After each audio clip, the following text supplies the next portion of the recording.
might say, this is quite the contrarian opinion. Are you a fan of Peterson, Yes. or do you just feel that he's not as influential as many make him out to be? He is not as influential. He's not influential in the way for the reasons why people make him out to be. And I was somewhat uh, provoked to write this essay because I constantly see a stream of concern on the left for Peterson, and I think this is some kind of. It has always struck me as some form of coping mechanism because there are ideologues who are proposing far worse things. Far worse things. Sorry, I'm being distracted by Don't the read comments. I'm him. going to Don't read him. maximize the. You're staring into the no, abyss, no, Arturo. no.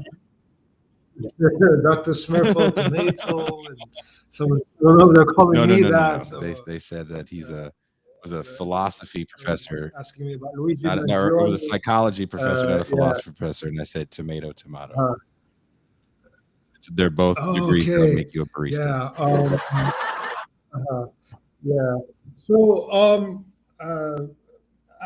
I've always met people from different social and ethnic backgrounds who seem to tune into Peterson for unexpected reasons, and also people I've met in left-wing organizations, and they tend to disaggregate his commentary on politics and economics, which they don't take seriously, from other things he's saying.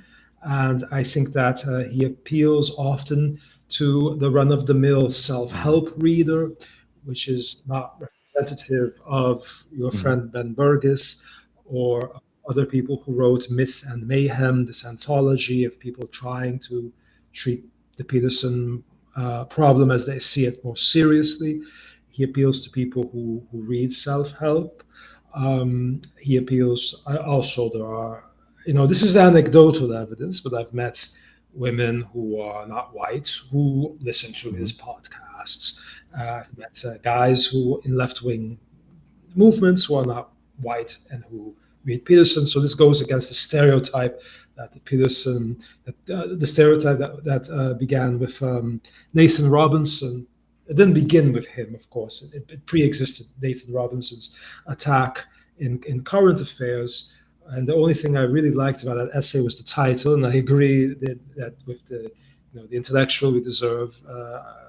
I mean, it's very annoying and all that, and so but Nathan Robinson insisted, without any evidence, that the standard audience member for Jordan Peterson is a patrician or aristocratic, young, white, confused boy who's trying on suits and trying different revolvers to do school shooting or something. And so I thought that this um,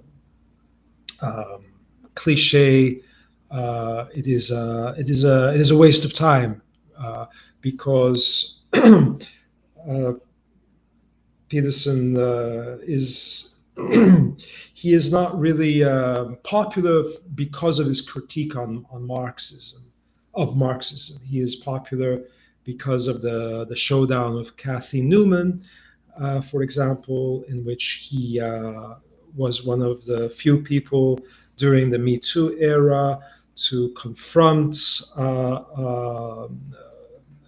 liberal feminism in public, and that got a lot of admiration from some part of society that noticed that they would be pathologized during the Me Too era. Well, let me stop you right there. Why do you think that's not a big deal for him to have this big time debate with Kathy Newman?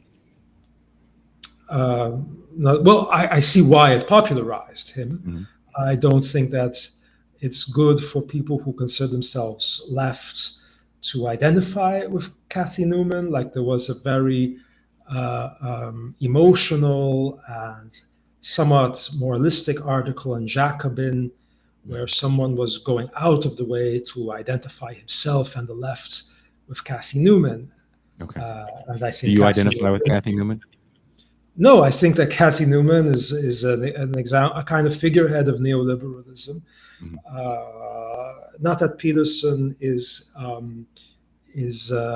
not in favor of. I mean, he's in favor of neoliberal economics for sure, and I'm against that.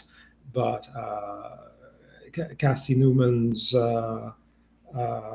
she represents a kind of new reactionary journalism that has opened a lot of wounds in the general public, and people feel that nobody is taking on this type of figure because there's a sense that part of the price of success for second wave and third wave feminism was a kind of a marriage to neoliberalism and to the establishment.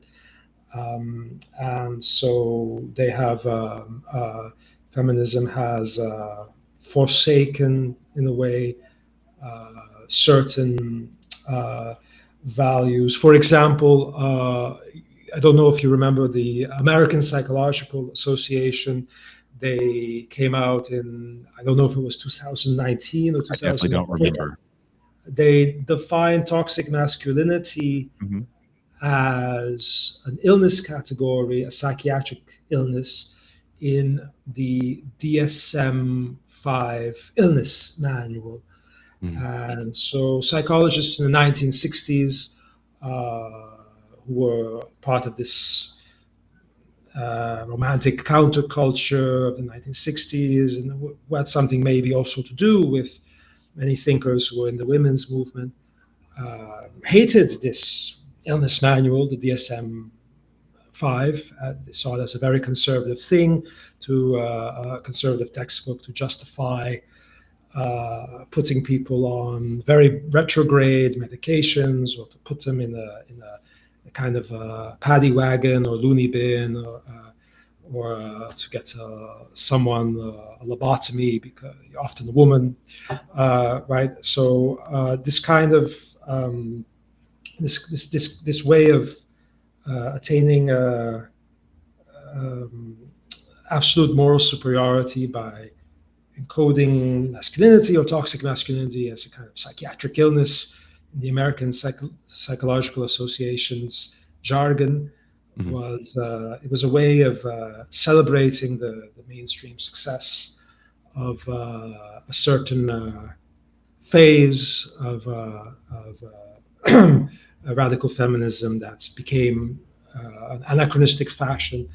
And so, of course, Peterson is not nuanced at all in his critique of it, but he found a reliable audience, a frustrated audience. But we have to. My point is not that we should be taking Peterson's worldview very seriously. My point is we should ask, rather than, like in this book, Mayhem and Myth and Mayhem, all of these authors, including your friend Burgess, including Conrad Bongard, is that how you pronounce his name? Hamilton, Mm-hmm. and a few other people. They go through great efforts to pick apart his worldview. McManus, Matt McManus, McManus.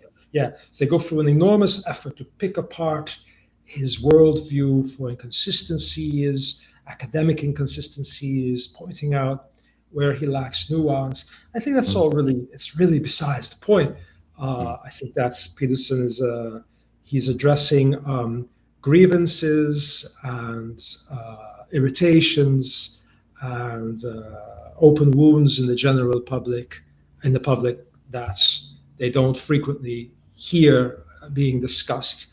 And so it's just it's a waste of time to argue whether or not Peterson is nuanced, whether or not he understands that Marxism is not Stalinism, whether or not Peterson understands that there are just many variations of feminism. And like when it comes to the C16 bill, Like I see Peterson very much as a. I put him in the context also of the rise of Justin Trudeau, right? Okay, interesting. Justin Trudeau, he just resigned, Yeah. and Matt Taibbi had a very funny piece of him on him, calling him a glorified, overgrown pickup artist who was using the constantly referring to feminism and calling himself a feminist because he was trying to get laid. And then Matt Taibbi also Is adds, that why he did the brown face thing? Was that a way to get laid? I doubt it. No. If so, who was he trying to bang?